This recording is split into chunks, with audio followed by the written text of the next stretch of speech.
Sababa, where life takes a spin. Join the fun, let the talk begin. Hello and welcome to Hakol Sababa. This time it's a different kind of interview. It's for the first time we're doing a Zoom interview. Everything up until now we've done in person, but unfortunately I wasn't able to get Rabbi Wieder to come and join us in my studio over here. Notice my new studio. This is absolutely genuine, completely not AI generated, and it's I see my office overlooking the third temple in Jerusalem. We're very happy to welcome you, Rabbi Wieder. It's a pity that you weren't able to come and see my new office with me in person, but Rabbi Wieder, Rabbi Wieder is the chief rabbi of Ireland. And we met a year ago at your Shabbos table, which I was very grateful to to have a place to go for a Shabbos. So I was touring Ireland, and now as I guess a reciprocal favor, you're coming to have a podcast with me. Thank you very much for joining us. Thank you for having me. It's a pleasure to be here, even if it's just virtually, not in your office. You give yourself away a little bit when you move too suddenly, and then the AI. Yeah, then the image behind starts getting confused. It's a beautiful view. Thank you very much. So just for a start, just give us a little bit of your backstory, your personal background, and how you came to be Chief Rabbi of Ireland. So I was born and raised in London. I studied for many years in Israel, in yeshivas, and then in university. I moved back to London when I got married. My wife's from London, and I was studying in Kollel there. And I think the community in Dublin were looking for a new rabbi, and they approached my kollel and they asked if anyone was interested in coming just for a Shabbos to be scholar in residence. And my wife and I, newly married, we thought, good opportunity to see a nice new country, spend the weekend away. Why not? I always try to take opportunities to teach Torah when I can. And that was all we went in mind with, and it kind of from there went one thing to the other, and we were offered the job. They liked you. Apparently they liked you. Obviously I didn't do anything too terrible on that first weekend, and we ended up moving here. So I was involved for about 6 months before I moved. We moved here in July of 23, so in the summer it'll be 2 years. Oh, that's very nice, very nice. And what's the community like in Dublin? How many people have you got in the community, and what's the profile? It's an amazing community, very tight-knit, warm, welcoming community. There's in terms of the population of the Jewish population in Ireland, if we'll start with that, according to the 2018 census, they had it at about 2,500 Jews living in Ireland. But since then, we've also had a very large influx of Israelis coming to work in the high-tech sector. And the Israeli embassy estimates that there might be as many as 2,000 or 2,500 Israelis living in Ireland. I don't know how they get those numbers, but that's a significant amount. It's almost talking double the... They probably know from the taxation figures. Yeah, or passport requests or that type of thing. And literally everywhere I go, in Dublin and outside, I keep on meeting new Israelis. I hear Hebrew in the street, and or people recognize me, or because they say I have a kippah on my head.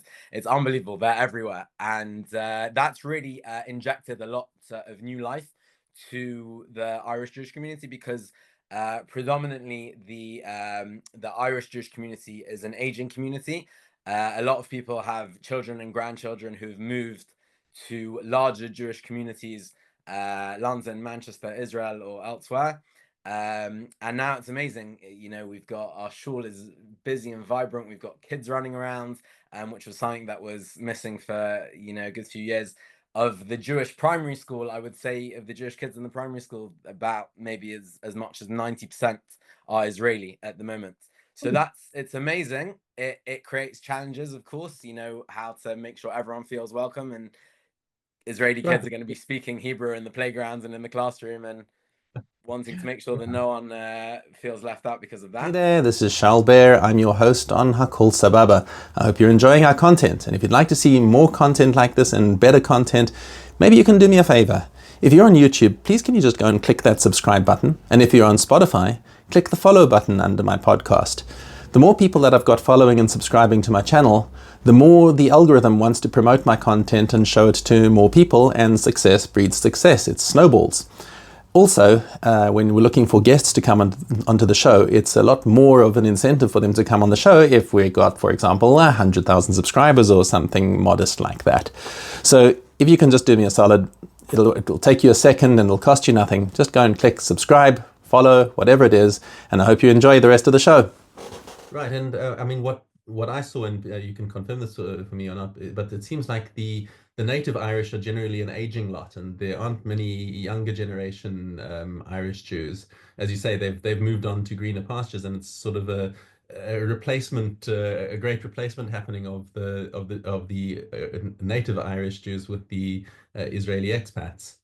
Yeah, it's really interesting in terms of the younger families that are regulars in shul and at events and in the school. It's, I would say, majority Israeli.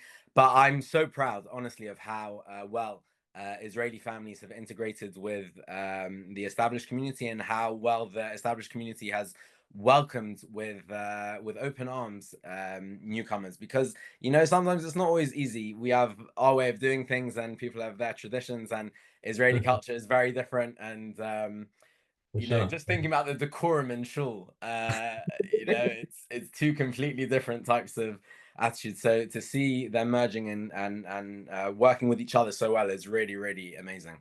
Oh, that's very nice. And are the Israeli kids growing up to speak with an Irish accent?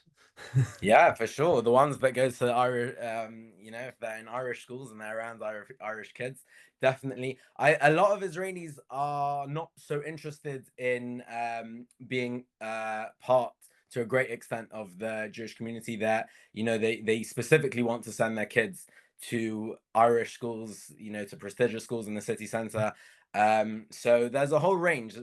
Many Israelis want to be very involved and very integrated, and other ones kind of feel that they've come and they've left Israel, and sometimes they want to get away from that, or they don't realize that the way the Jewish community works in Chutz La'aretz, in a place like Ireland, is very different to what they've been exposed to in Israel. I very often find Israelis coming with, I would call it a very black and white understanding of what a perception of what religion is, of what Judaism is, and what shul must be like. And then they come and they meet some of the locals, and they realize that in many ways they're very similar to them in their attitudes towards religion, in their level of tradition. And it's amazing. It's so eye-opening for them. And so many people tell me that in Israel they never had that type of experience of religion. Yeah, and I think that's a very kind of a Chutz La'aretz kind of thing. It's a good thing about Chutz La'aretz, which I've seen in a lot of different places, is that Israel tends to create a lot of extremes in terms of you know, if you're in this kind of community, then you have to keep all of these rules, because if you don't, then you're out and you must go somewhere else. And I think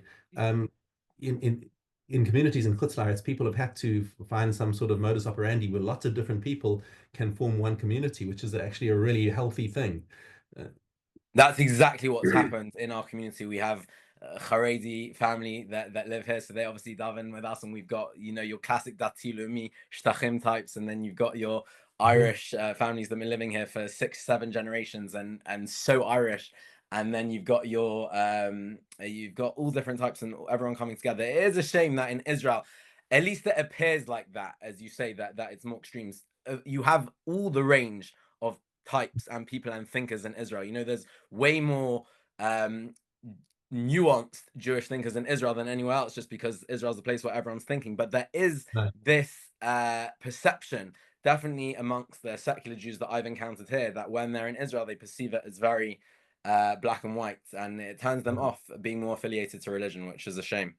Right, absolutely. And just to say the positive side of Israel, there are a number of communities growing all around Israel where you do have that kind of welcoming and broad acceptance of whoever you are. We don't care what kind of shmata you're wearing on your head. You know, come and be part of the community, and it's a growing phenomenon, particularly in areas where you've got chutznikim, people from Western countries in particular, who have grown up with that kind of attitude, say, okay, we want to build a community, but like, you know, we don't want all of this argumentative stuff and excluding people and whatever. So you're finding, particularly in places like Ramat Beit Shemesh, I speak about that because from personal experience, but you have a lot of people from different backgrounds, but who've got that sort of open-minded chutznik kind of view, and we're building communities in Israel that have that sort of attitude as well.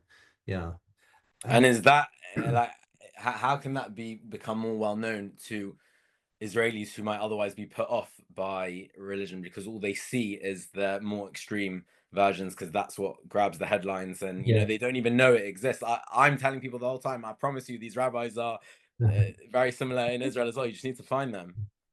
I think it happens mainly by casual contact. For example, in my workplace, if I go, you know, I go into a work, I work in a group of people, you know, who are, you know, largely secular, a lot of, but they're also, you know, a significant portion of religious Jews inside the company, and everyone just gets along, you know, good people. And when you have constant day-to-day exposure to people who are not like you, it kind of breaks down that wall of otherness that, you know, oh, he's from the other kind of people, and you get to understand, your religious people get to understand that secular people aren't all like, you know, in your face and against you, and the secular people understand that the religious people, you know, have got a lot of value to add as well, you know. So it's I think just by virtue of having maximal casual exposure without any kind of agenda, the walls naturally come down like that. That's just human interaction is the best way. Human interaction, exactly. I mean, there are organizations that are specifically going out, you know, to make bridges and to have people from opposing views talk to each other and whatever. And you know, that's also a good thing, but you've got to be in a very specific mindset to say, okay, I'm open-minded enough that I want to go out and find out what other people do. So it's kind of limited in that sense.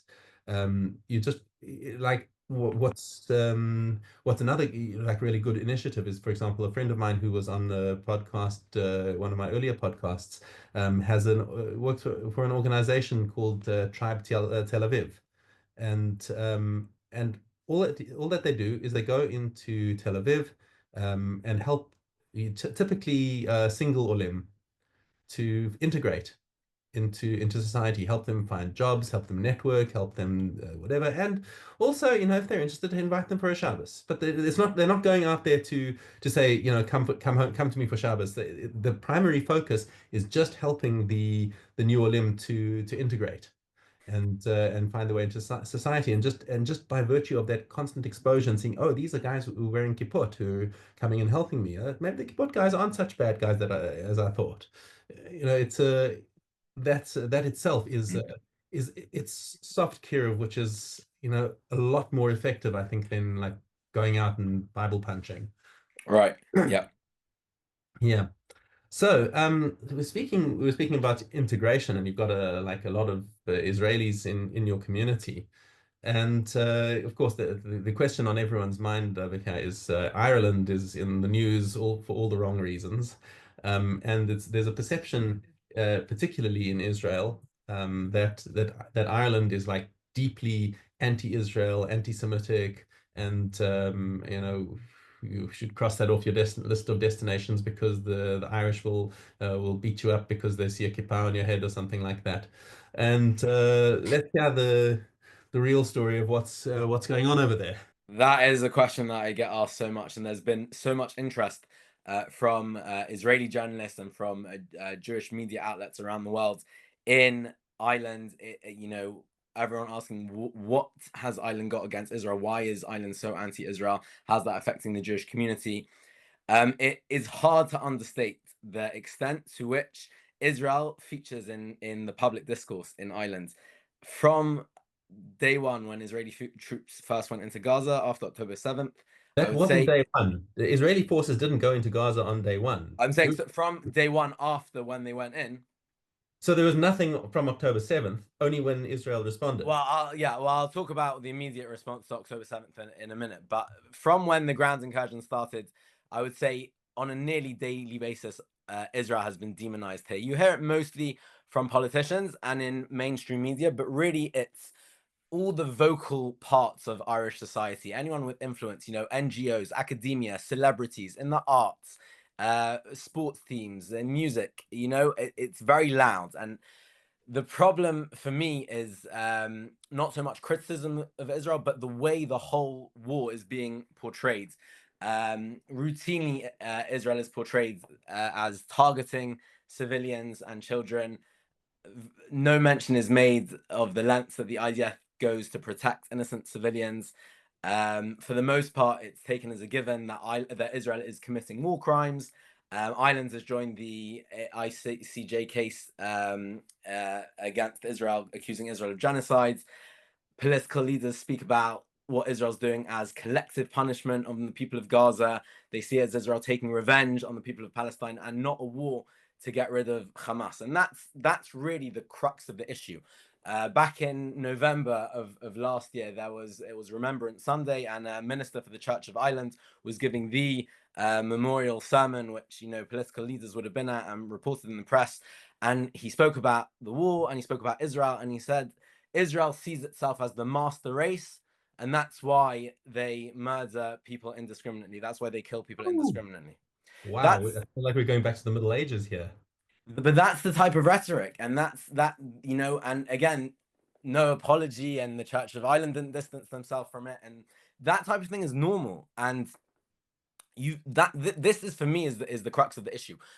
There are intelligent discussions to be had about how Israel can go about its war against Hamas while protecting innocent lives, while causing least civilian casualties as possible. But anyone who doesn't recognize that Israel is fighting a war against genocidal terrorists can't have any place in those intelligent discussions. And here the feeling just is that Israel is trying to target civilians. It's a war against the Palestinian people as opposed to being a war against Hamas. You rarely hear talk about Hamas, about how they use people as human shields. And the reports are the accusations, the allegations of Hamas stealing humanitarian aid, all those type of things you don't hear about here. You don't hear that side of the story. It's all largely about Israel waging a war against Gaza and against the Palestinian people.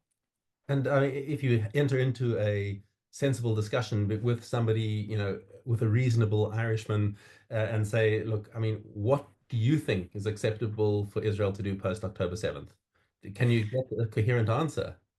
So it's a good question. What does the average Irish person on the streets, what are they thinking? Obviously, there is very strong support for Palestine, and the sentiments that you'll hear in the media and from politicians will be shared by a large part of the population. But I also think for many people, it's not top of their agenda, and they're not thinking about it as much as you would assume from reading the media and hearing the politicians. And there's definitely a large but silent percentage of the population that have much more nuanced understanding of what's going on. So there's another discussion over here to be had about to what extent are the vocal, influential, I don't even want to call them elitist parts, but the top-down elements of society, the media, the politicians, to what extent are they reflecting the views held across Ireland? I tell you, for me, but are they reflecting people's views, or are they creating a narrative for people to follow? Yeah. So it definitely goes in both ways. But the question is to what's more cause and effect. I walk in the streets, and I've had people shout at me, "Free Gaza," or Zionists out of Ireland, or that type of thing. But 5 times more, I've said that's maybe happened to me 3 times, and at least 10 times I've had people coming up to me, not because they recognize me, not because they know I'm the chief rabbi, just because I'm wearing a kippah on my head, and they've told me, we stand with the Jewish people, we stand with Israel, our government doesn't speak to us, doesn't speak for us, we're ashamed of our government. I've got dozens of letters, myself and other Jewish organizations, dozens of letters. And I started at, about 6 months in, keeping a folder of the most heartwarming letters, flowers left outside the shul after October 7th. And last month, when the Bibas family were returned and coffins, flowers left. You know, that people on the streets, many people have more nuanced understanding and they do think differently. The issue mainly is from the vocal parts of society. You know, it's top down, I would say. And that very much corresponds to my personal experience of touring Ireland. I mean, my wife and I, you know, were on vacation for a few days there, and I was walking around also with a kippah with no issues, and where we stayed in the rentals, the landlady was very friendly. Oh, from Israel, that's lovely. You know, she didn't say anything political, not good, not bad. But she didn't like, there wasn't that sort of frosty, oh, you're from Israel kind of thing. No, it was just like, oh, you're from Israel, that's lovely. And also, like you, cabbies were expressing their opinions that, yeah, we don't understand why everyone's so into the Palestinians. So it was, I thought my personal experience in Ireland was actually very positive. I mean, you see a bunch of, you know, free Gaza kind of posters and graffiti in various places, but it's like, that's, you know, one or two people need to create that. And that would be what most Jewish people who have lived here for generations would tell you. We can talk later maybe about to what extent is this anti-Semitism and anti-Israel, but even without going into that, I think most Jews would tell you that Ireland, for the most part, has been a wonderful place to be Jewish. And by and large, Jewish people are liked and respected here, and they've contributed disproportionately to all parts of Irish society, to the economy and to it's all very well that they've contributed disproportionately. Is their contribution recognized? Yeah, no, and it's been recognized and they felt welcome, you know, and a lot of people will have told you that they feel things have changed since October 7th. And that's very, very disappointing. But even without that change, I think mainly the what's unique, I would say, in the anti-Israel sentiment is that it is so top down in Ireland. You know, there's very little interest from the government in how their rhetoric has affected the Irish Jewish community. Only very recently, the last couple of months, we've started to see a slight improvement. I hope that will materialize into real concrete things and not just words. But in what way are you seeing improvement? Sorry? In what way are you seeing improvement? Just in terms of reaching out to some of the leadership of the community, and to engage in conversations. Obviously, we need more than that. There are serious concerns that we've seen over the last year and a half about children in schools and problematic things with Irish textbooks and all different types of things. But in general, for the first year and more of the war, very little engagement, little to no engagement from ministers, from political leaders as to how the war is impacting the Jewish community in Ireland and how their rhetoric is being taken and impacting the Jewish community. Because for all that politicians like to differentiate between anti-Semitism and criticisms of Israel, and again, I think we should touch on that separately, there's no question in my mind that the rhetoric against Israel also creates an environment in which anti-Semitism can thrive. And online, you definitely see that. But, you know, graffiti, we've had graffiti outside the shul. There have been graffiti outside a Jewish family's home, kill Jews. We've had, you know, some very problematic things said by certain politicians. The thing that worries me the most is the number of Jewish children in schools that tell me that they don't feel comfortable in their schools saying that they're Jewish. Yeah, well, they don't feel comfortable to speak about their Judaism to their peers in school, which for that is terrible. Like, kids in school, everyone can agree should be allowed to feel comfortable and safe. Yeah. So there are concerns. Yeah, kids will always tend to, you know, repeat in school the things that they hear in their homes, and if they hear their parents talking unfavorably about Jews, they're going to come to school with those prejudices as well. And they don't know. It's their way of asking questions. I think young kids, they see things they get their information from TikTok. You know, if you're talking about social media here, if you're talking about platforms like TikTok and Instagram, where young kids or teenagers are going to be getting their information, there is virtually no one based in Ireland that would present a different side of the story. On Twitter, we have more, But looking at TikTok and Instagram, to the best of my knowledge, there's maybe one or two. And, you know, these kids are getting a very one-sided narrative. They want to ask questions about it. They want to understand, but they can't articulate it. And their way of doing it is by repeating those things. Yeah. And like, I'm just trying to understand. So if this whole thing is like top down, if it's a political thing where the political echelon has decided that they're going to make points out of scapegoating Israel, what's in it for them? And why is there not a single voice in Irish politics that's trying to take a more nuanced view? And I took a look through the platforms. You just had elections recently, and I took a look to see all the different parties, to see if there's anyone that I could actually root for. And I looked and said, yeah, all of them. So yeah, it's you've hit the point exactly. I wouldn't say it's all top down. I'll clarify. You know, I think I said before as well. You know, lots of people on the street will definitely concur, and we have large protests every week, pro-Palestine protests. But to a large extent, it is top down. That point about the politics, that is the real difference I find between Ireland and other Western countries. You know, I can only speak with any level of familiarity about the UK because that's where I'm from.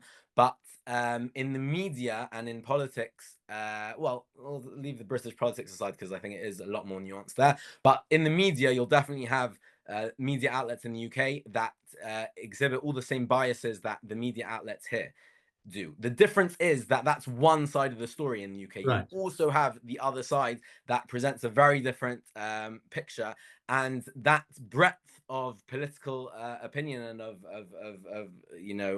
political ideological opinion in the media is very important for a robust dialogue to happen. And I think people in Britain are much more likely to be better informed about the important details of the war. In Ireland, it's just one side.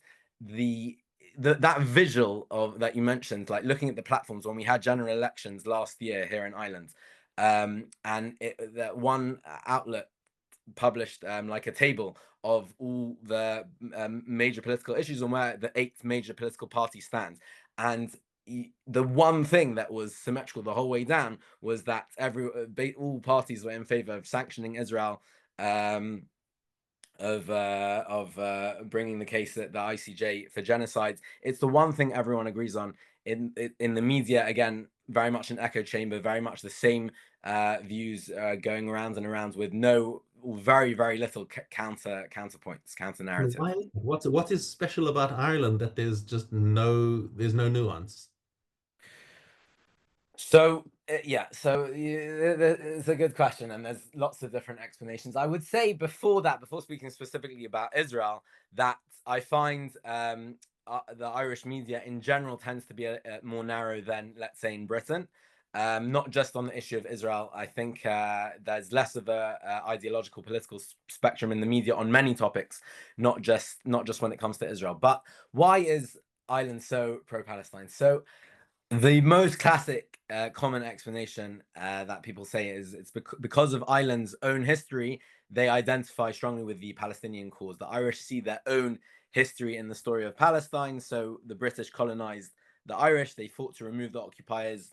And in the same way, they believe the Zionists occupied Palestine, and the Palestinians are now fighting to remove those occupiers. And that's also their explanation. If you ask them, somebody was just on the radio this morning, a Irish politician, you know, why the powers of Europe don't see it the way they do.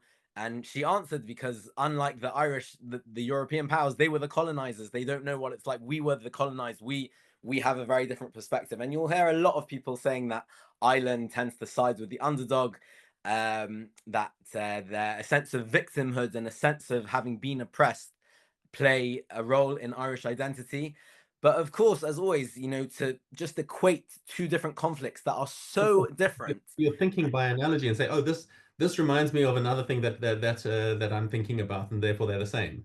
Literally, and you know, it's always important to look for similarities because they can be enlightening, but then you always have to say, okay, here are the similarities and where are the differences. And the differences are so vast and gaping. It just sometimes feels like people trying to force their own narrative on a completely different conflict. Facts be damned. Yeah. And so that's the most classic explanation. I think there's a lot more going on nowadays, but that is, you know, the classic thing that I think many of the Irish themselves will tell you, and that you'll read. Yeah, and I heard exactly that. I heard exactly that story from one of the cabbies I got chatting to on my trip. That's the most commonly given explanation. Yeah, and there are other expressions of this. There's some places in Belfast that you'll go to, and you'll see Israel flags there from time to time, because they've really taken this conflict and kind of projected it on their own. If the South is in favor of the Palestinians, then the North must be in favor of Israel. Well, not everywhere in the North, because that's complicated in and of itself. But the areas in the North of that are with the UK and strongly identify with that. Yes. Yeah. Yeah, so that's one part of the historic explanation. We can talk about historic Catholic anti-Semitism in Ireland. Was a very Catholic country. There's a lot to be said about Ireland's neutrality during the Second World War, but I think those are all contributing factors. I don't think that those are the main things that are going on. I think there's other points. I think well, first of all, there's another factor, which is that the conflict doesn't have immediate consequences here in Ireland, and it's so much easier to take a unnuanced, simplistic approach when you're not actually being held accountable for your positions. So Ireland recognized what's known as a luxury opinion. Right. So Ireland in May recognized a Palestinian state, and forget even we can discuss they could discuss the benefits and drawbacks of it, but there wasn't even a discussion. None of the journalists were pushing the government. What are you hoping to achieve by recognizing a Palestinian state? Why have you done it now in the aftermath of October 7th? Won't that be seen as a reward for the terrorism? Who are you recognizing? Who's the government? Who are you liaising with? Where is this state? The borders. Boundaries. What are the borders? No, discussions could be had around it, but no one even bothered to a large extent. Obviously, there were some exceptions, but by a large extent, that would have just happened and been taken, and it's a given because no one's pushing you. About a year ago or slightly longer, there was a new Taoiseach, new party leader for the governing party, and he did his first major conference. And he's got a hard job. It's difficult being the prime minister of the country, being the Taoiseach of the country. There's a housing crisis and a cost of living crisis, and there are questions about immigration and all these things that a government needs to deal with. I wouldn't want to be in his shoes. And he gave his first lengthy speech, and he knows he's up against it, and it's hard to make promises, and because he's going to be held accountable and he's going to need to deliver. But he can speak about Israel and say, Bibi Netanyahu, we are disgusted by your actions. And that gets the whole room up on their feet, cheering and applauding. And, everyone's riled by it. And everyone's behind him for it. Because you don't need to be nuanced and you don't need to push back when it doesn't affect you. The one area recently we've seen politicians actually debating and having a discussion is over the Occupied Territories Bill. So there's a move to sanction Israel for products that are brought into islands without going into details. The point is that this is going to be something that's going to affect the Irish economy, right? And it's going to have actual genuine repercussions in Ireland. And here we've seen strong debate in the media between the politicians. Nobody saying, no one excusing Israel, but just for the extent that it will affect Ireland itself, there's already a much more robust discussion around it. So I think that is another factor, that Ireland, at the end of the day, nobody's asking Ireland's opinion about peace deals, and they're not getting involved in two-state solution discussions and any of those things. So it's easy, in a way, to just stand and say and preach if you don't need to deliver on it. Yeah, I mean, the other thing that's also been in the news in Ireland lately is very robust debate about immigration, and that was one of the big election issues that I could tell is where there actually were differences between the different parties, is like whether or not to keep taking in refugees from third world countries and whatever, who are coming and creating social issues inside the country and costing the economy and stuff like that. And obviously, a lot of those immigrants are Muslims, And from the perspective of trying to understand like what is motivating the government, is it because they're trying to pacify their unruly masses who have landed on their doorstep? And B, is it something to try and distract Irish people from the more pressing issues of immigration problems? So those are possibilities. I don't know enough myself to comment on it. It's the extent to which it's become a no-go topic in Ireland is to me the thing that's shocking. Last week, a very well-known Irish comedian was effectively cancelled because he just said that there's an immigration problem in Ireland, and he said straight away that doesn't mean that we shouldn't be taking the immigrants that we can, and we shouldn't be trying to help people as much as we're able to, but we have to acknowledge there's an immigration problem. And just for saying that, he was cancelled by the left, and it's not clear exactly what happened if he decided himself to delete his post. That's what it looks like happened. I'm not sure exactly where that came from, but it kind of speaks to the fact that you can't even discuss it. Last year there were riots in Dublin, more than a year ago now, and the Taoiseach at the time, he said the next day, he said these riots were nothing to do with I can't remember his exact words, so I'll be careful. But the gist of what he was saying is that these people are hooligans that were rioting for the sake of rioting. That's not reading the room. But also, two things can be true at the same time. Some people can have a proclivity to want to riot when there's an opportunity, but they can also be very bothered by political issues, by questions like immigration. Things aren't binary. It's not only one thing motivating people. So there's a lack of willingness to talk about it. That's for sure. And that seems to be like almost a common thread with a lot of Europe, where there's a perception of this sort of liberal elites who don't have to live with the consequences because they're already inside their walled mansions, and they don't have to walk the streets with the riffraff, and they're making these policy decisions that are affecting people other than themselves and taking jobs away from people other than themselves and creating dangerous neighborhoods for people who have to live in those dangerous neighborhoods.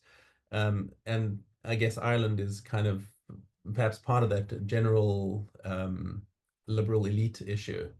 Well, again, I can only compare with the UK, where I think there's a broader room for this type of discussion.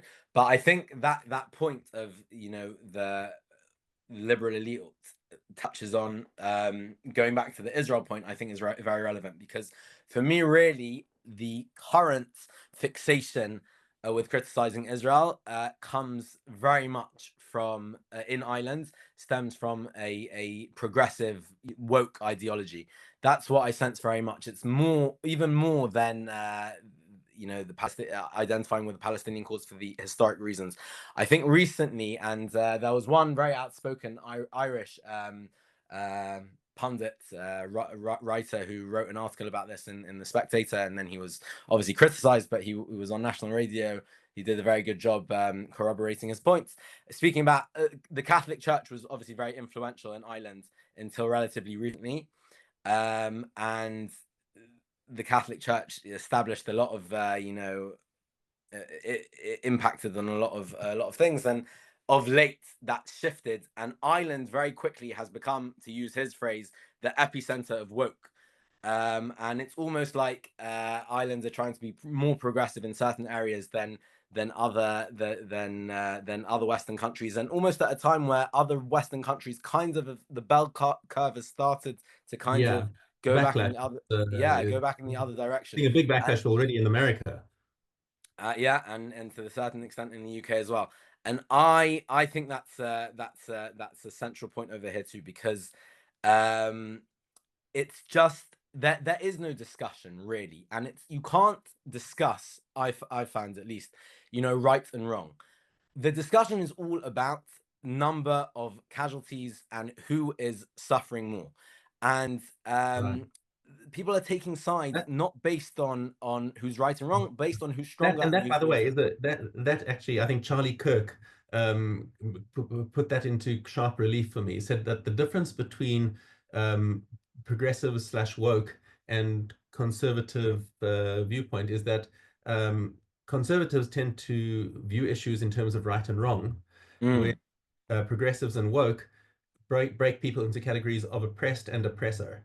And Yeah, it's no matter if you are on the totem pole of oppressed higher than somebody else who is an oppressor, then you can get away with anything as long as you retain your oppressed label, which yeah, obviously it's a big generalization to say it like that, but I agree that is so much of what is going on, and that it's a postmodern point. There are no objective standards of justice. There's no universal barometers that we can use to decide right and wrong in any given conflict, right?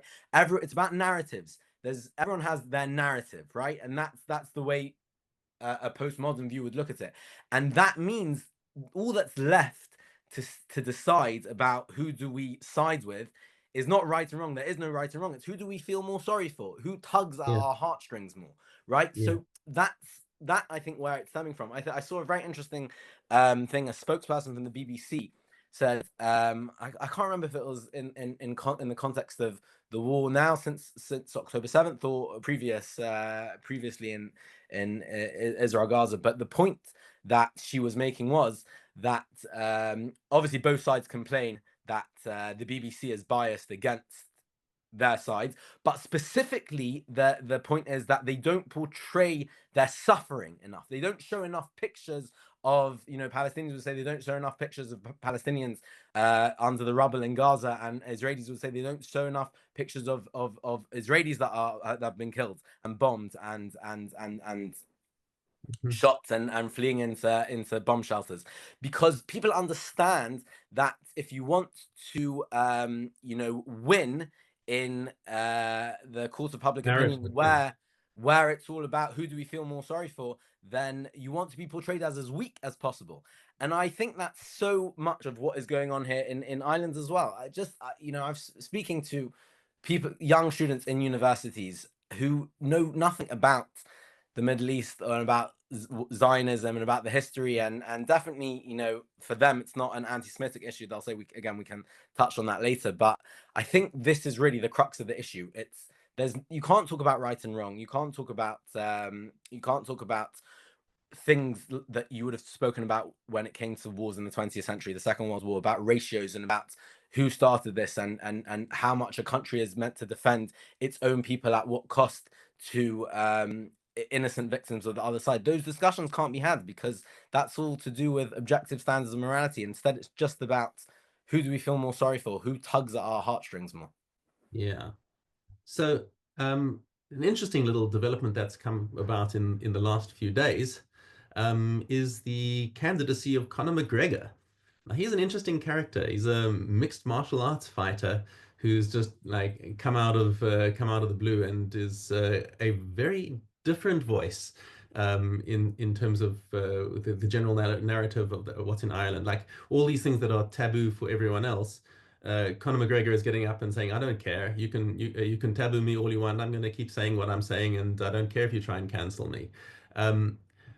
What is as an outsider, I find it interesting and refreshing to see a different voice coming out of there. But what's the inside view? Has he got a chance?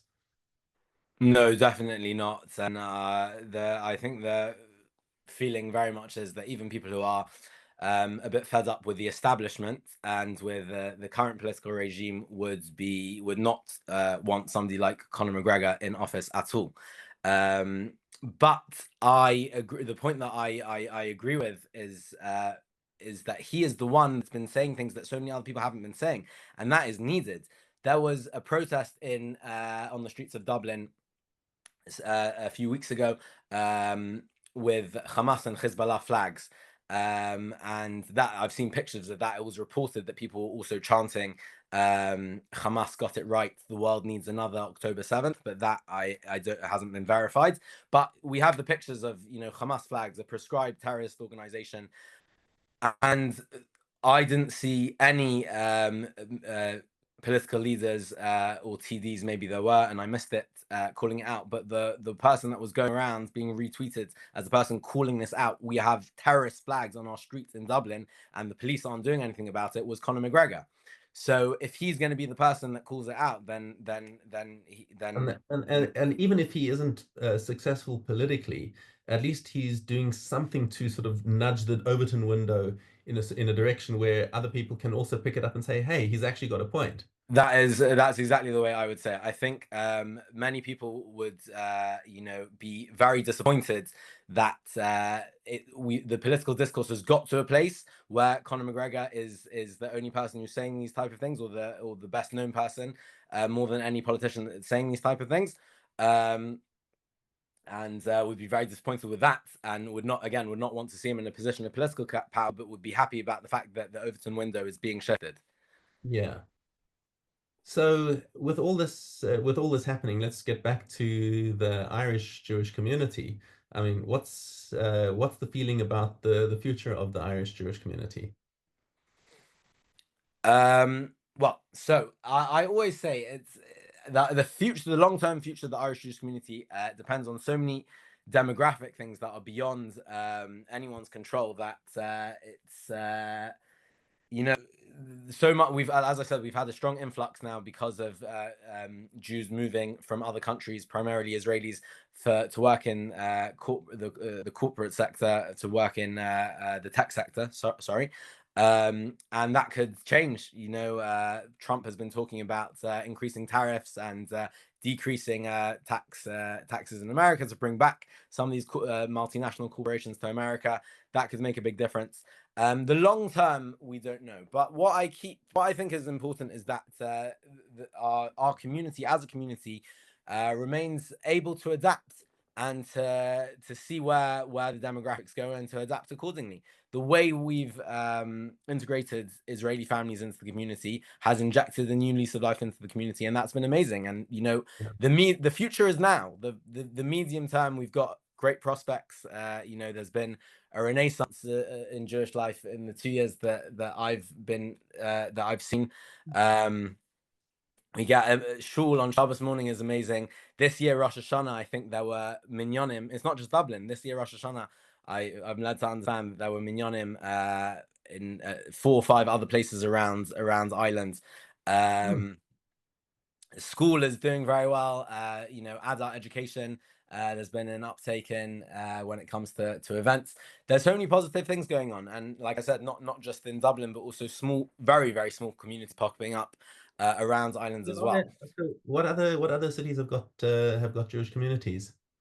Cork, Limerick, Galway, very small. Again, we're talking about in terms of the organized Jewish community, tiny numbers. But it's just interesting because these were places that always had very small communities, and then went into the museum and gone really in terms of any established community. And for the first time of the past couple of years, a minyan on Rosh Hashanah and Yom Kippur, or there's going to be a Pesach Seder this year in Cork.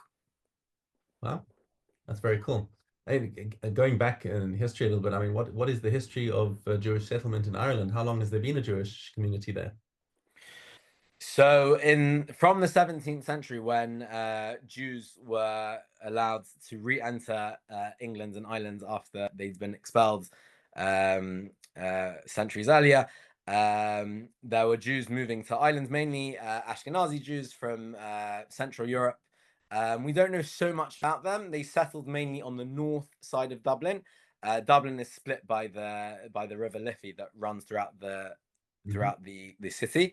The majority of Jews living in Ireland today are descended from Eastern European Jews, Lithuanian Jews that moved at the end of the 19th century following pogroms in Russia, Ukraine, Lithuania. That sounds like South Africa, actually. Yes, very similar. I was going to say that to you. Jews coming seeking new economic opportunities. There's a classic, I would call it a legend or myth or whatever, that the Jews arrived in Cork and they thought it was New York, and so they stayed. I don't know if there's any historical accuracy to that, but very similar, quite Litvish. And it was interesting because at the time, from what I've read, the Jewish community that was already here on the north sides of the river was hesitant about these new Jews coming in from Eastern Europe. The same way in Europe itself, there was tensions between Jews in Central Europe and Eastern Europe. The ones in Central Europe were considered, more enlightened and proper, and the ones in Eastern Europe were considered a bit backward. So you had those same tensions when the Jews moved here, and they established their own shuls more on the south side of the river. And then eventually the community from the north also moved to the south, built a big shul called Adelaide Road. Very grand. And the Aron Kodesh from Adelaide Road is now in a shul in Ramat Beit Shemesh. Correct. Yeah. That's true. I think Chaim Herzog, the current president, current president's father, previous president of Israel, Chaim Herzog, I think he had his bar mitzvah on the bimah that's now in that shul in Bet Shemesh, if I don't have the story incorrectly. And President Herzog himself came to this shul to give an address as well, because he had personal connections to it. So I guess. Yeah, very much so. And he has, he would say he has personal connections to our community as well. He sent a very warm video message for my inauguration ceremony back in May last year. He loves talking about his grandfather, Yitzchak Isaac Halevi Herzog, who was the first chief rabbi of Ireland. He became the chief rabbi of Mandate Palestine after Rav Kook, and then obviously the first chief rabbi of the state of Israel. He was known as the Sinn Féin rabbi, Rav Herzog, because he was a strong supporter of Irish sovereignty, Irish independence. He was friendly with lots of the political figures that brought about the Irish Free State.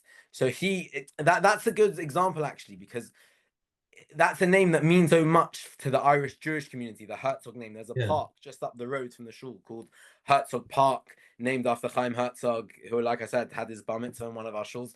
But you don't hear about that now, today, those political ties and the ties to the Herzog family. President Herzog hasn't been invited for a formal visit since he took up office.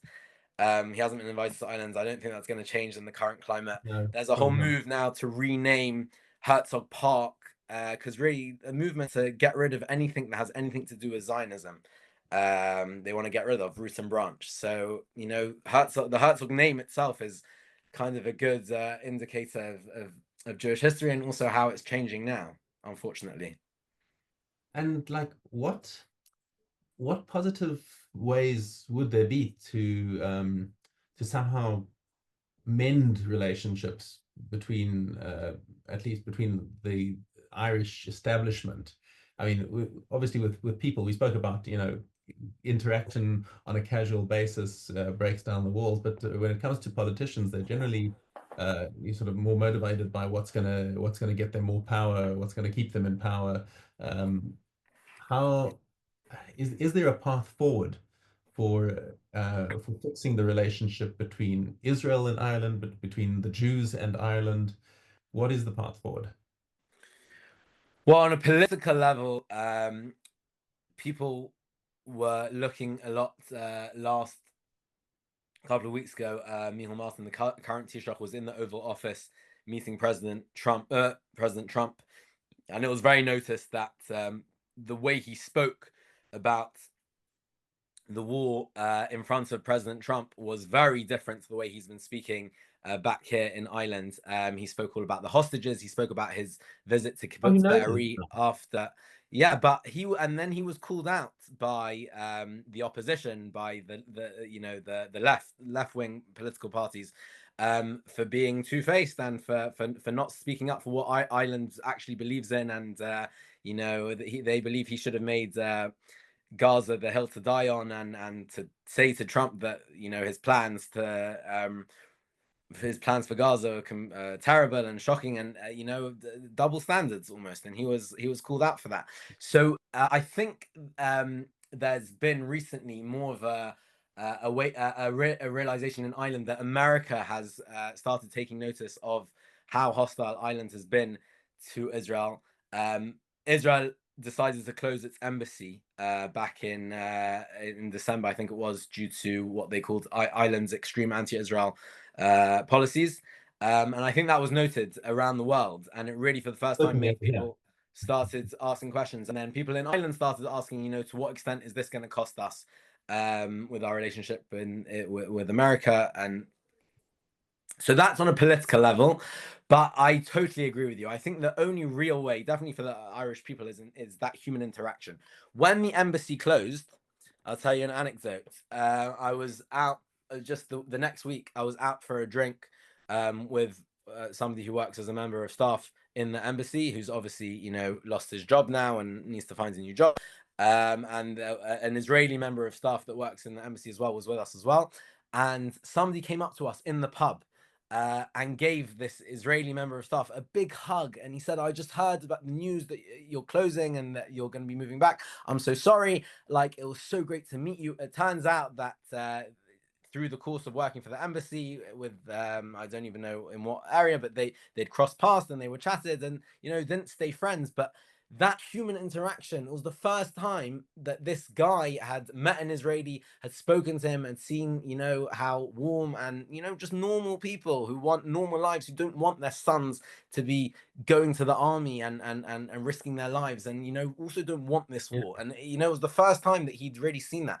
And it, you know, it's obvious, and you said it before, but that interaction and just watching it, the penny just dropped for me that losing that human interaction is going to be the biggest cost, because the dialogue and the talking and the listening is got to be the best way forward. Kind of, it's interesting how that actually ties in with our own you know, Jewish thought about Isarusa Militata. It's all very well to have Hashem coming and giving you the Torah on Mount Sinai and saying, okay, here's the Torah, take it. But the really lasting things that retain their sanctity, retain their holiness, are the things where humans from the bottom made an effort to elevate themselves, which is why Jerusalem is the holiness capital, because that's where it was the Akedat Yitzchak and the Isarusa Milatata. And I think we actually see that very much in terms of what we've been talking about, in terms of the political views, and you know, in a completely different subject, like here in Israel. We've had you know, very much there are a lot of political battles that happen in Israel, and almost invariably they are instigated from the top downwards, where politicians, you know, will try and whip up the masses into a frenzy, and, you know, they're divisive because divisiveness wins votes. If you can convince your voters that they're under threat, that the bad people are coming to take away their rights and whatever, and fill in the blank of who's talking over here, because it could be anyone. You know, if you can get your voters to circle the wagons, or to see the other as a threat, then they'll turn out in greater numbers and vote for you more. And I think that's speaking from an Israeli perspective, I think that's becoming less and less effective, because, you know, people on the street are like seeing, no, we're actually not buying this anymore. We're not buying what you're selling. And I'll say, like, particularly in the Haredi sector, nobody's getting up and saying we're rejecting these politicians. They're just voting with their feet, saying, you know, we're not going to buy what you're doing, what you're selling anymore. I think I agree with you. I agree. So much of it does stem from there, but there needs to be something in the zeitgeist as well, for it to work. You know, it's always important to look at what is happening at the top, but then you need to ask questions like, why is that speaking to people on the grassroots? So, you know, the same with your example, what you're saying now about the Haredim. You got to ask both questions. Why the leadership saying what they're saying, but then why is that resonating or not resonating with the people that they're talking to? Well, I think it has resonated for a very long time, because you know, if you've got a sort of a captive community that learns everything that they learn from Pashkeville and the Haredi newspapers, and they're not allowed out, then you can keep up the, you know, you can keep the walls up for a while. But the thing is, as again, one of my previous guests, Rabbi Conor McGregor, said that the problem is nowadays the walls are made of glass. And when you've got so much more media, so much more exposure, and you have to go out into the shops and see like other people who are different from you, and they're actually not, they don't have horns and tails, and you know, and I think also October 7th did have a profound effect. Yeah, obviously there are still your diehards who just simply do not see October 7th as their problem. It's an Israeli problem. We're not Israelis. It's not Right. it's those other people who are not like us. Yeah. But that is increasingly a shrinking minority of people. And I think, in terms of what you see in terms of Haredi volunteerism, at least towards the war effort, in terms of voluntary enlistment in the army, not people who are coming out and saying, oh, because the government is now threatening me, I'm now going to go to the army. That doesn't work. But when they just see that, look, it just isn't right, that every other sector is sending their children to go and die on the battlefront for us, it doesn't feel good. Lo naim. Well, so you think this is going to be a bit of a watershed moment for Haredi enlistment in the army? I think it's an inflection point more than a watershed. I think it's very much shifted perceptions among your rank and file Haredim who just And is that reflected in the numbers? I don't know. I don't know if I mean, we are definitely seeing more enlistment. I don't know. I don't have the facts at my fingertips. Right. But increasingly, and it's just, again, zeitgeist. You get a sort of feeling in the air about things have got to change, and it doesn't matter what the politicians are saying. We like no longer listening to what they're telling us to think. Right. For my very limited exposure, which is kind of more online, so obviously there's going to be a certain type of Israeli Haredi who's going to be on online forums, but I sense, and correct me if I'm wrong, or if you've got a different impression, that people feel a lot more guilty, for the first time they're really waking up to these questions, like you just said, like, how is that okay that every other sector is sending their kids to die on the front lines, and we're carrying on in yeshiva and then going off to Bein Hazmanim and all the rest of it, but not enough, I guess, or they're so deep. You can always say not enough. You can always say not enough. Yeah. But there's a shift. There's a shift happening. Right. It may not be happening as fast as we want it to happen, but there's nonetheless, I think there's been an inflection point, and I don't think we're going back. Interesting. Yeah. Interesting. The one thing that could really ruin things is if the anti-religious politicians manage to scare them back into the wagons, into circling the wagons. That could mess things up. And what about if Bibi keeps on forming coalitions with Haredi parties and promising to give them all the economic benefits? It's a big problem with coalition politics. I don't know. I don't know how that's going to be resolved, because that's just the nature of proportional representation, is that unless you've got like a massively popular party that has an overwhelming majority, or at least or a plurality of like 40 plus, and they're not dependent on smaller parties, that's just an endemic problem with proportional representation. I haven't yet found a system of democracy that actually works really well, because I used to think, oh wow, first past the post is probably the best idea, because then at least you get rid of all these little boutique parties. But on the other hand, first past the post means you can have an absurd situation, like, without putting values on who's right and who's wrong, but that Reform UK got more votes than the Social Democrats, but they've got like 1/10 of the seats. Yeah, for sure. Yeah. So as you say, benefits and drawbacks to both systems. So not the Social Democrats, yeah. Liberal Democrats. There's that one, and then there's the Irish system, which I was quite intrigued by, this ranked choice system, and I thought about that and said, that seems like a really clever system. And I thought, oh, but you know what that does? That prevents Marmite politicians from ever getting in. Right? If somebody is like hugely popular with one group but hugely unpopular with everyone else, I don't think so. No, I think if you get enough, if they get enough votes with people they're popular with, it doesn't matter that people have ranked them low down. But I could be wrong. I'm new to the system as well. Only been here a couple of years. So yeah, it's very difficult to say like which system of democracy works best. They all have their flaws. And Hello, sorry for the brief interruption. We had a bit of a technical glitch at this point, and I just want to get you back into context until the recording is working again. At this point, Rabbi Wieder asked me a question about Haredim serving in the army in Israel, and to what extent it's the opposition to serving in the army is something that comes from the top down, and how much of it is actually from a grassroots level. And that's where I come in with an answer. Again, there's nuance to this point, because historically there has been anti-religious coercion in the army. 100%. And so they really do have a lot of valid complaints. But I think there's been historically, I'm not going to say about now, but historically there's been a lack of good faith dialogue.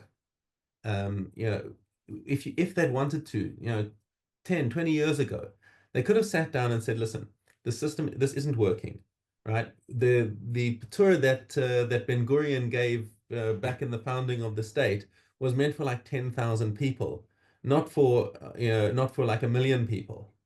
And this simply is not working. We need to find something that's going to work for you. What do you need in order for us to make a Haredi-friendly unit in the army? If that had happened like 20 years ago, you'd have a very different picture. And if people on the other side had said, look, here are our list of demands, and give us this, and let's find some sort of way of making it work for both of us, that would have been a very different story. But I think people were more interested in grandstanding and posturing and again winning votes rather than actually finding a solution. I think that has very much shifted again lately. That you can have, there are now Haredi units in the army, okay, that are actually providing like a completely segregated unit where they have time for learning and davening built into their schedule, and they're not exposed to women. And I don't know. Look, I mean, I don't know how rigidly they're keeping to it, because that's another one of those things, is that if you promise the soldiers that they're not going to be exposed to women, then you've got to keep your promises. So from what I hear, it is improving. It's definitely improving. And from there being no such thing as Haredi Hester a few years ago, and now we've got my son went to the first Haredi Hester, and there are now, I think, 2 or 3 others that have opened up, each with their own little angle of how they're combining the service, and they don't follow the same routine as the regular Dati Lomi Hester programs, but they're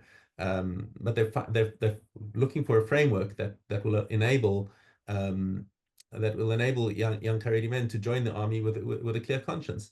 If you're interested in this, by the way, you might want to look at my previous podcast with Rav Chaim Gross. He's the Rosh Hashiva of this first Haredi Hester.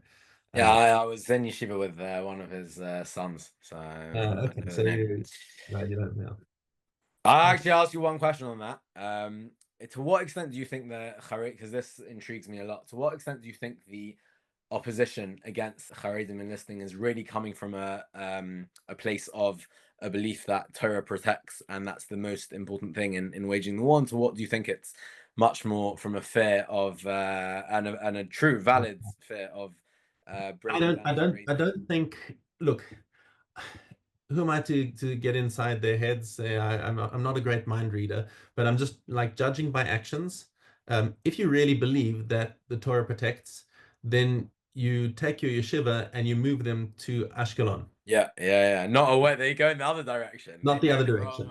And you move them to the front line and have them learning there, if that's what you really believe. So where do you think it's? No, I agree with you. But where? No, I think it's just how the Gra talks about Mayim Megulin, that they say, the reason why you can't drink Mayim Megulin is because maybe a snake came and drank from it.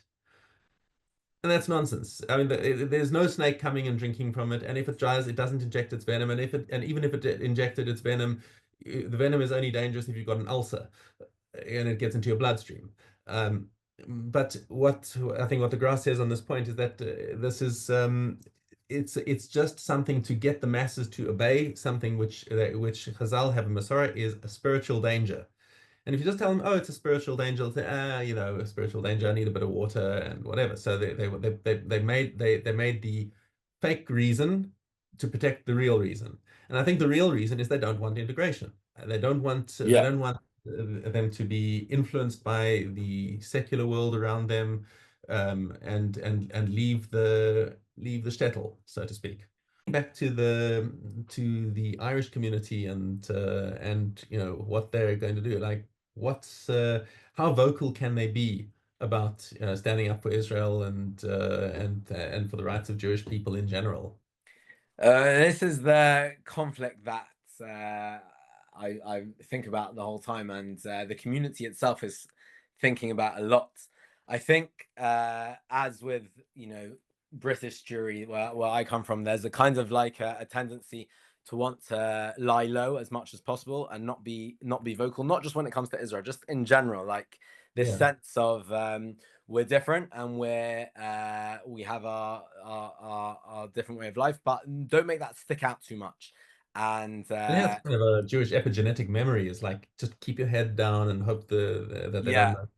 Very much. Like my grandfather, Oliver Shalom, passed away a few months ago, and I just think he was a Holocaust survivor. He was in Auschwitz and Bergen-Belsen, and he was one of these classic, you know, from Yidden his whole life, but always went out with his flat cap and wouldn't light his menorah in the window, would always put it inside in the kitchen, and wouldn't build his sukkah outside, you know, that type of thing. Yeah. And people in my family, they always said, oh, because he's scared after what he went through with the Holocaust. But whenever you'd ask him, and that wasn't it. It wasn't about fear. It was this sense of there's a dominant culture here, where we're guests, we're in a host culture, and, you know, we're different and we haven't assimilated. But we don't want to stick out too much, you know. Don't rub it in their faces too much that we're different. And that is very much and we can discuss how much, you know, Jewish identity suffers because of that. And, you know, these are discussions that people have had in Golis for generations. But I think the same thing, that's very much the approach of many members of my community. And certainly when it comes to Israel, there's the whole added element of, you know, to what extent is it worth speaking out? Because you're not going to change anybody's mind, and to a certain extent it almost portrays the community as outliers, as thinking different to everybody else, and the people who stick their head above the parapet inevitably get it back with so much hate on social media and that type of thing.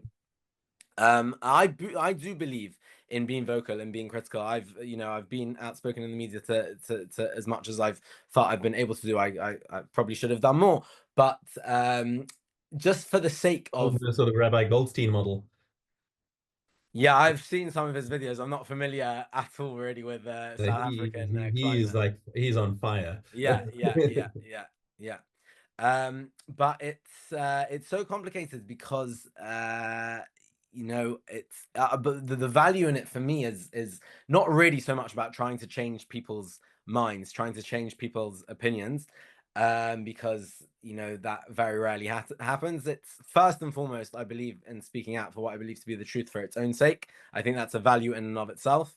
But it's good for our community and for the Israelis living here and for the Jewish people and for everyone who supports Israel to know that there are some people that are pushing back against the mainstream narrative and don't just take it lying down.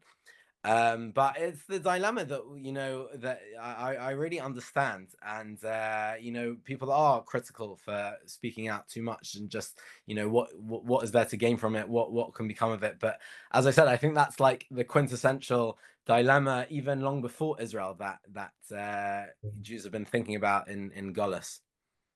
Yeah, and that's an interesting observation, is that you know, Golis is kind of wrapping up in terms of history. I mean, if you take a look at the heat map of where Jews have been in the world, like if you started out from, you know, the original Jewish Commonwealth and everyone is concentrated in Eretz Israel, and then comes the, you know, Galus Babel, and like they spread over there, and then a few drift back over to there, and then there's the Roman exile, and then suddenly it's an explosion of little dots all over the world. Spreading all over, and then the new world appears and people are appearing in the new world, and it's just like it spread everywhere. And then even everywhere in all of these countries in the diaspora, the smaller communities slowly start coagulating and shifting into the bigger communities. And to use the example of South Africa, where there were once Jews in like really remote country communities, they then congregated in Port Elizabeth and Durban and whatever, and then Port Elizabeth starts disappearing and Durban starts disappearing, and all that's left right now is like Johannesburg and Cape Town and like a little community here and there in Pretoria, Durban, maybe. And is that because of people have moved, or because of assimilation? People are moving, urbanizing. I mean, there is a certain amount, obviously, of assimilation, but it seems like it's kind of to put a sort of a mystical spin on it. It's like we're getting ready for the end. Everyone is like getting near to the big airports, so we can all come to Eretz Yisrael when Mashiach comes and bring everyone together. That's just like a little observation in terms of the way the heat map is spreading. Yeah, you're right. I wouldn't have said, the word golus, I think, is not the correct word in the sense of in chutzlaretz. The golus that we can be vocal now, and that's a massive difference. I always think about this every year around Purim time, because if you look at the story of the Megillah, it is the most quintessential, I find, golus way of dealing with a problem. There's a decree against the Jewish people, and the only way the Jewish people can deal with it is behind the scenes, is using the influence in the places where they've got influence, is trying to manipulate, a bit Machiavellian. That's the way to do things. Nowadays, we don't need to do that, because when there is open, clear Jew hatred and genocidal tendencies, we can shout about it and we can be vocal about it. So yeah, it's not gullus in that sense, but that debate of how much is it worthwhile to stir the pot, as it were, to antagonize, that's the same thing. The Gemara says that the Gemara has two opinions. Was everybody trying to claim Mordechai as one of their own, or were they trying to distance themselves from him? Because many people said, Mordechai, what on earth did you do? By bowing down to Haman, by antagonizing him, that brought about the decree against the Jewish people. Why did Mordechai not bow down to Haman, right? And if Pashat Pshat, it's not clear at all, but it's probably seems to be something to do with standing up to Haman, standing up to this person and everything he stood for, and yet that caused the decree against the Jewish people. Did Mordechai know that was going to happen? Would he have not bowed down if he'd have known what the ramification would have been? Look, it's a very interesting thing. If you've ever read Yoram Chazoni's The Dawn, which is a political analysis of Megillat Esther. No. It's thoroughly worth reading if you can get hold of that. Do you know Yoram Chazoni? No, I don't. Okay, so he's a smart guy, let's just say. This book has like shifted the way I've ever thought about Megillat Esther.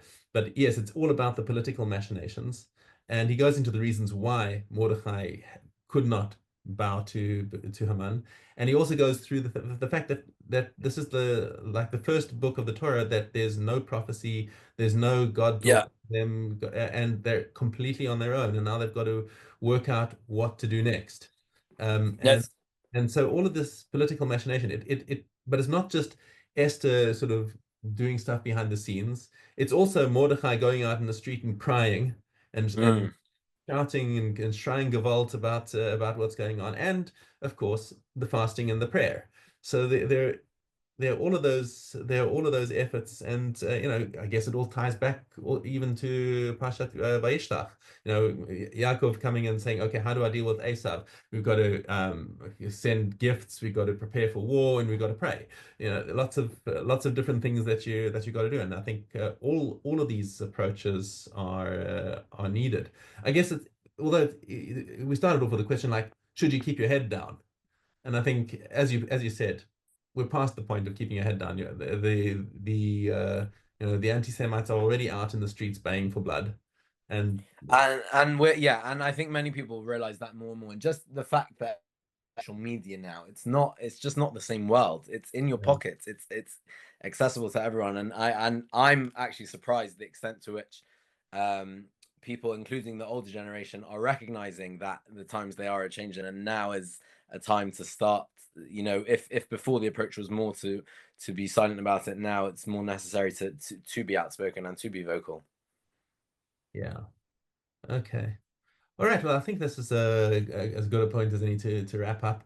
Thank you very much. I really appreciate you coming on and giving us your perspectives on Ireland, on Israel, on the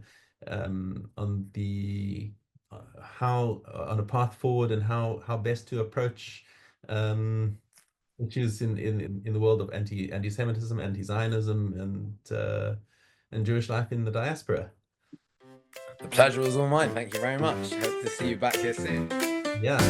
Hakol Sababa, where life takes a spin. Join the fun, let the talk begin.